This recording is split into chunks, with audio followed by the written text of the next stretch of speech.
Bienvenue dans cette nouvelle édition de l'Africa Tonight. Voici les titres de l'actualité. Un gouvernement démis et un Premier ministre reconduit. La scène politique sénégalaise est en plein chamboulement. Le président Macky Sall a annoncé ce vendredi la dissolution du gouvernement. Seul le Premier ministre Amadou Ba reste en poste. Au Libéria, les 20 prétendants à la magistrature suprême n'ont plus que quelques heures pour convaincre les indécis, puisque la campagne électorale pour la présidentielle du 10 octobre prend officiellement fin ce dimanche. Un gros plan sur Joseph Boakai, candidat du parti Unity, dans ce journal. Et puis la guerre au Soudan menace le Soudan du Sud de famine. Selon le programme alimentaire mondial, 90% des 300 000 personnes arrivées au Soudan du Sud ces 5 derniers mois souffrent de malnutrition.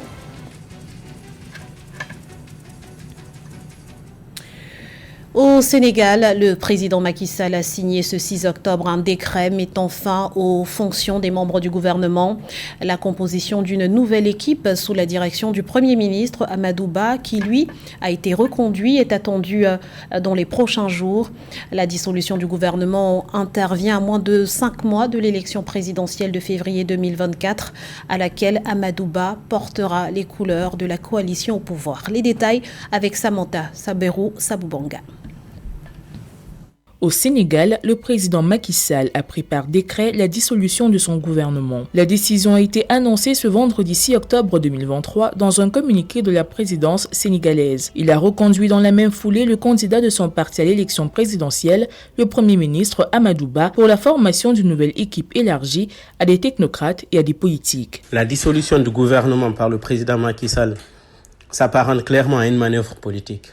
Elle peut avoir intervenu soit suite à l'observation ou le soupçon de défection au sein du gouvernement actuel, soit pour anticiper et éviter toute défection au moment des élections de 2024.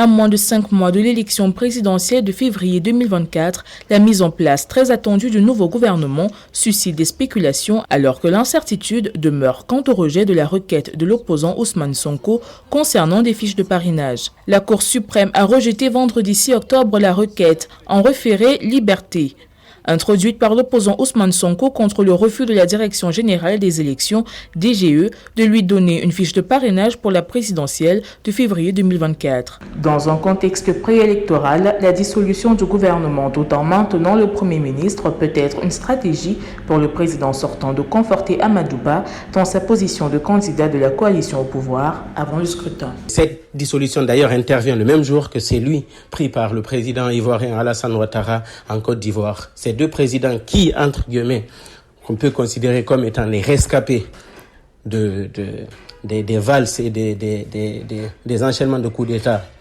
dans ces derniers temps dans la sous-région, pour eux, c'est une façon de prendre de nouvelles mesures afin d'éviter de se retrouver dans la même position.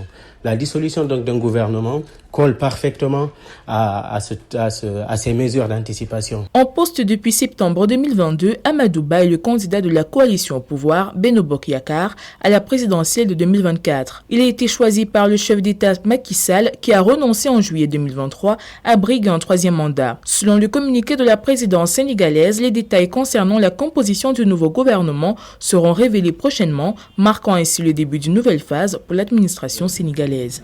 Le Sénégal, où Ousmane Sonko a été débouté par la justice ce vendredi.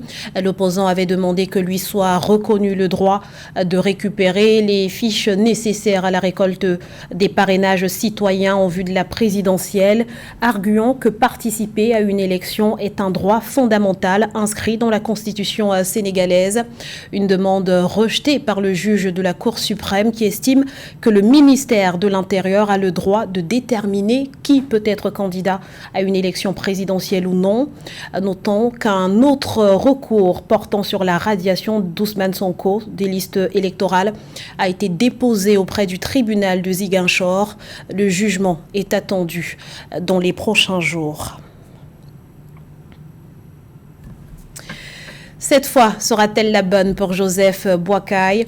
Eh bien, l'ancien vice-président fait partie des 20 candidats en lice pour la présidentielle du 10 octobre au Libéria.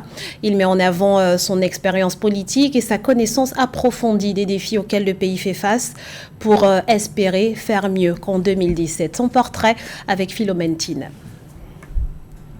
Figure respectée et influente dans la politique libérienne, Joseph Boakai a occupé plusieurs postes importants dans le gouvernement du Libéria, dont ceux de ministre de l'Agriculture et des Transports. Il a été vice-président de la République du Libéria de 2006 à 2017 dans l'administration de l'ancienne présidente Ellen Johnson Sirleaf. Devenu membre du Parti de l'Unité depuis 2005, il s'est présenté à l'élection présidentielle libérienne de 2017, arrivant en deuxième position. Joseph Boakai, 79 ans, est candidat à l'élection présidentielle du 10 octobre 2023 au Libéria.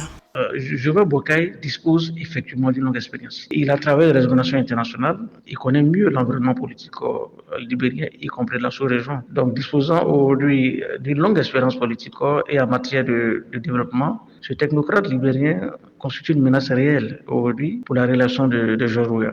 D'autant plus qu'il est issu d'une communauté ethnique qui est très majoritaire, parce qu'il faut dire que le vote au Libéria reste encore ethno-tribal. En annonçant sa candidature pour l'élection présidentielle libérienne de 2023, Joseph Boakai a exprimé sa volonté de relever les défis auxquels fait face le Libéria. Il propose de promouvoir la croissance économique du pays, réduire la pauvreté, accroître l'accès à l'éducation, à la santé et à l'emploi pour tous les Libériens, développer le secteur agricole pour assurer la sécurité alimentaire du pays, promouvoir une gouvernance transparente et responsable en renforçant les institutions démocratiques et en luttant contre la corruption, entre autres. Joseph Boakai pourrait être une réponse aujourd'hui à tous ces dysfonctionnements qu'on a constatés pendant le premier mandat de George Weah. Mais ce qui est important aussi de noter, c'est que George Weah a aujourd'hui d'une popularité, notamment en raison de son passé de footballeur au niveau de la jeunesse libérienne et également d'un réseau en Afrique de l'Ouest de soutien de certains chefs d'État, notamment du côté du Sénégal et également de la Côte d'Ivoire. Donc voilà autant d'enjeux qui peuvent cristalliser une telle élection après beaucoup d'années d'incertitude marquées par la violence politique. Au Libéria, 20 candidats sont en lice en vue de la présidentielle du 10 octobre 2023. Avec le président sortant George Weah, Joseph Boakai est en tête d'affiche de ce scrutin. Il était arrivé au deuxième tour de l'élection de 2017 avec 38,4% des voix. Et sachez que cette campagne électorale a été émaillée de violences qui ont fait 3 morts. L'ONU et la CEDEAO demandent l'ouverture d'une enquête à ce propos. Les deux institutions appellent par ailleurs les leaders politiques à l'apaisement et à la retenue afin de garantir un scrutin apaisé. Dans le reste de l'actualité, les TIC font surfer l'économie nigériane. Les technologies de l'information et de la communication contribuent à hauteur de 17,47% au PIB au premier trimestre 2023 et de 19,54% au deuxième trimestre. Pour maintenir le cap, plusieurs mesures ont été annoncées par les autorités avec l'ambition de porter la contribution de ce secteur à 22% du PIB d'ici 2027. Plus de précisions avec Mildred Yamo. Le Nigeria souhaite porter à 22% la contribution du secteur des technologies de l'information et de la communication au produit intérieur brut d'ici 2027. Une ambition qui entre dans le cadre du programme gouvernemental d'accélération de la prospérité grâce à l'efficacité technique et au développement du haut débit, avec une contribution de 19,54% au deuxième trimestre 2023. Le secteur des TIC était le deuxième plus gros contributeur au produit intérieur brut réel du Nigeria, derrière le secteur agricole qui a participé pour environ 21,1% au cours de la dite période. C'est déjà un grand signe qui montre la dynamique de l'économie nigériane, qui est vraiment veut se positionner comme un acteur en Afrique en matière du numérique, en matière du digital. Les années passées montrent quand même que c'est un pays qui résolument veut faire de la croissance économique un élément important pour le bien-être de sa population en passant par le digital. Plusieurs mesures sont envisagées par le gouvernement nigérian pour accroître la participation des TIC à l'économie nationale d'ici 2027.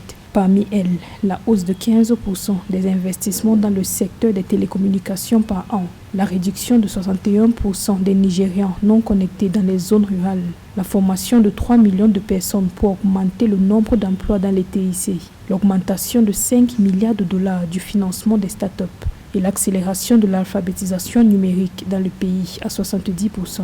Ayant bien compris que l'avenir s'inscrit dans le numérique, et je crois que ce positionnement est très intéressant et permet quand même de pouvoir améliorer substantiellement les conditions de vie d'un certain nombre de populations nigérianes. Au Nigeria, avec l'augmentation des investissements dans le secteur des TIC, dans le cadre des efforts de l'exécutif visant la transformation numérique, le secteur poursuit sa trajectoire de contribution croissante à l'économie nationale. Consolider la croissance des PME en Afrique, tel était le thème de la 8e édition de l'Africa SME Champions Forum qui a pris fin ce 7 octobre à Lomé, capitale togolaise. Un rendez-vous qui a été marqué par des engagements concrets en faveur du développement des PME. Une enveloppe de 10 milliards de francs CFA sera d'ailleurs débloquée à cet effet.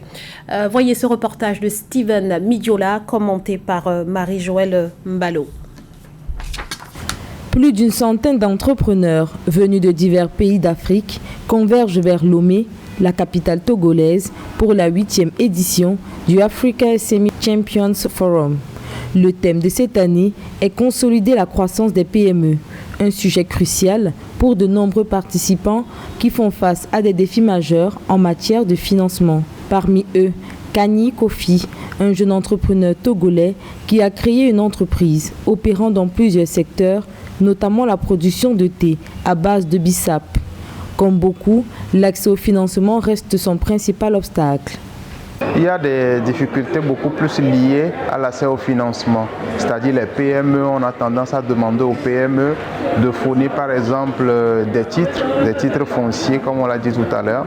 Ce que moi j'ai pu capter, c'est qu'il y a des outils qui sont en train d'être développés par ces partenaires. La force du forum réside dans sa capacité à rassembler non seulement des entrepreneurs, mais également des décideurs et des institutions financières africaines pour un échange constructif. L'ambition est de proposer des solutions concrètes aux entrepreneurs, d'échanger sur les meilleures pratiques et de partager des informations sur les programmes disponibles pour faciliter leur recherche de financement.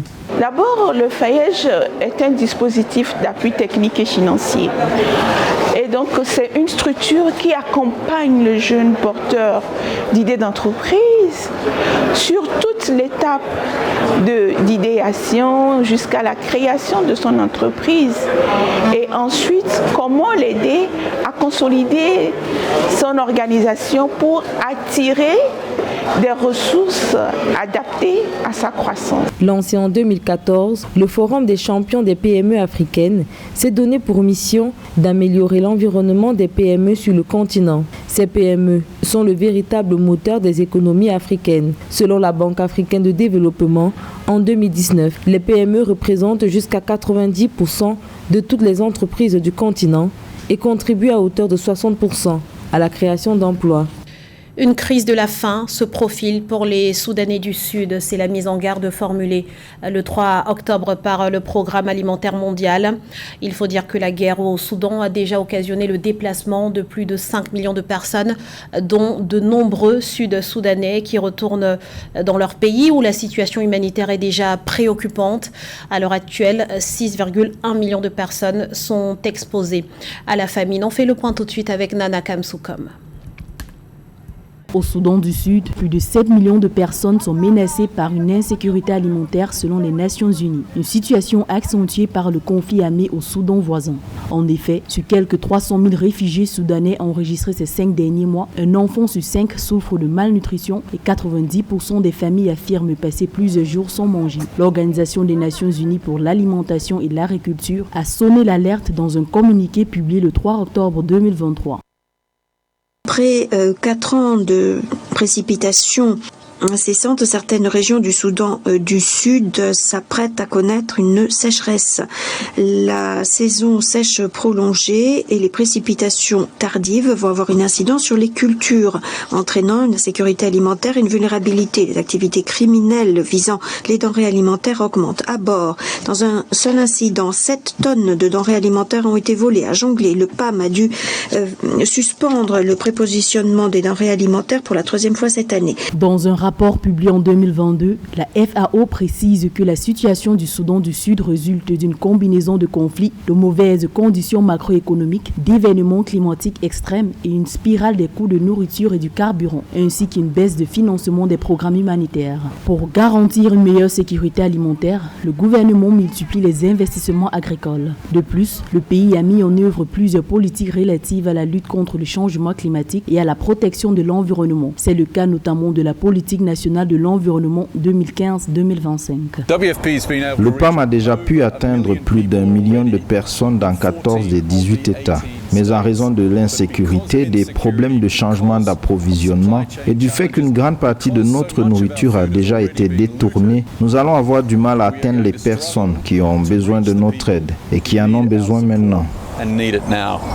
Selon le PAM, le Soudan du Sud aura besoin de 567 millions de dollars supplémentaires au cours des 6 prochains mois pour fournir une assistance vitale et investir dans des initiatives de renforcement et de résilience à long terme. Le plus jeune État du monde, le Soudan du Sud, s'est affranchi du Soudan en 2011. Entre 2013 et 2018, il a sombré dans une guerre civile qui a fait près de 400 000 morts. Seulement malgré les réserves de pétrole et les actions des autorités sud-sudanaises, la majorité de la population vit sous le seuil de pauvreté. C'était le journal de la rédaction. Nous vous remercions pour votre fidélité. Restez sur Africa 24, l'info continue.